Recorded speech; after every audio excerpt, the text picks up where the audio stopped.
Bonjour à tous, bienvenue dans cette nouvelle vidéo baptisée les pouvoirs magiques de la mandragore. Alors, pour expliquer un petit peu ce que c'est que la mandragore, c'est une plante qui était à la base assez rare.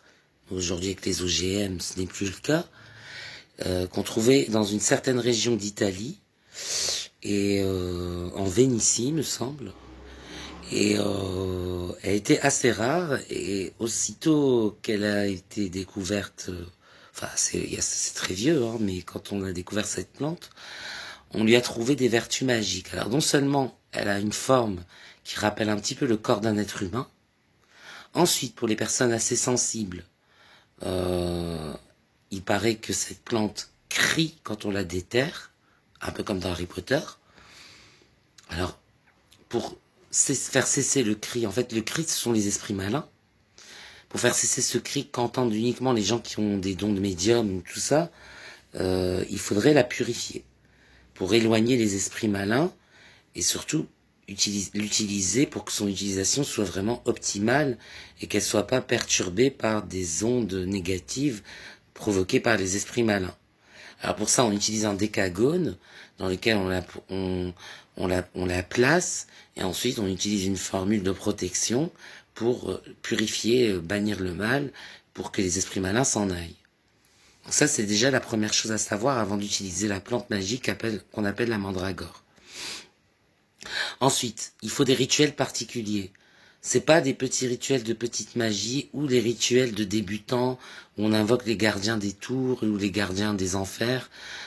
Là, il s'agit de rituels plus compliqués, avec pas un cercle de confinement, mais plutôt un triangle des émanations, pas les invocations aux gardiens, mais plutôt des carrés magiques, des rituels de manipulation d'énergie, de théurgie, de goétie, beaucoup plus compliqués que les premiers rituels qu'on commence pour débuter, quand on invoque les gardiens avec les éléments et qu'on utilise un cercle de confinement. Ce sont des rituels dits de premiers usages en fait de la magie. Donc cela, ce sont des rituels beaucoup plus complexes. Vous pouvez tout à fait utiliser la mandragore pour des rituels comme ceux qu'on a présentés, qui sont de bons rituels, hein, attention, ce sont de bons rituels, mais bon, c'est pas de l'usage qui n'en est fait, et vous invoquez les gardiens, mais je vous le conseille pas. Je vous le conseille pas. Donc voilà. Ensuite, il y a un régime alimentaire à observer. Alors vous retrouverez toutes les indications dans la vidéo que j'ai faite sur l'Ayurveda. Le régime alimentaire, c'est l'Ayurveda. Donc limiter la quantité de protéines et tout ça, manger beaucoup de légumes, éviter les acides, les alcools, les vinaigres et tout ça, pas de viande rouge, pas trop de produits laitiers, voire pas du tout si c'est possible, etc., etc. Donc vous retrouvez ça dans la vidéo sur l'Ayurveda, j'explique tout le régime alimentaire qu'il faut observer. Ensuite, la mandragore est utilisée pour deux utilités. La première est qu'elle relevait l'énergie des rituels.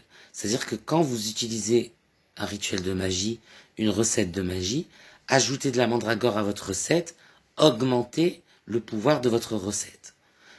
Consommer de la mandragore permettait de développer les pouvoirs psychiques.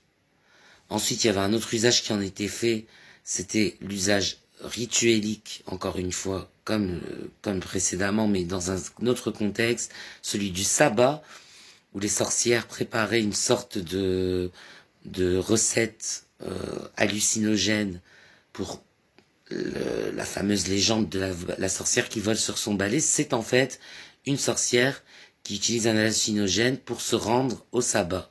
Alors, et d'autres plantes étaient utilisées, notamment la datura et la jusquiame.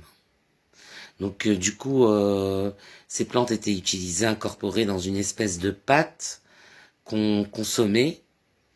Et ensuite, les hallucinations arrivaient et les sorcières prétendaient pouvoir voir le diable lors de ces sabbats où elles s'envolaient sur leur balai. En réalité, elles hallucinaient et elles voyaient le diable et elles lui parlaient. Ensuite, il y a encore un autre usage, mais celui-là, il est vraiment secondaire, on va dire entre guillemets, en tant que talisman. La mandragore est un puissant talisman de séduction. Si vous portez de la mandragore sur vous, vous aurez un meilleur pouvoir de séduction, ce sera beaucoup plus puissant, votre pouvoir de séduction sera décuplé. Et vos pouvoirs psychiques également. Donc voilà, je pense avoir fait le tour sur l'utilisation de la mandragore et cette plante qui est assez mystérieuse, qui est un hallucinogène qui est aussi utilisé pour rigoler avec tes copains. Hein. Il n'y a pas seulement les utilisages rituels, mais qui est assez mystique, mystifié par l'usage occulte qu'on en fait et qui est très intéressant d'essayer. Vous le trouvez dans certaines boutiques ésotériques. Alors comme je le disais avant, cette plante était rare, on ne pouvait pas la trouver, son commerce était vraiment de l'arnaque. Aujourd'hui, avec les OGM et tout ça, et les cultures qu'on fait aujourd'hui, les méthodes d'agriculture qu'on a, il est possible d'en avoir dans son jardin sans aucun problème. Donc voilà, j'espère que cette vidéo vous a plu et que vous continuerez de regarder mes vidéos et à bientôt pour une nouvelle.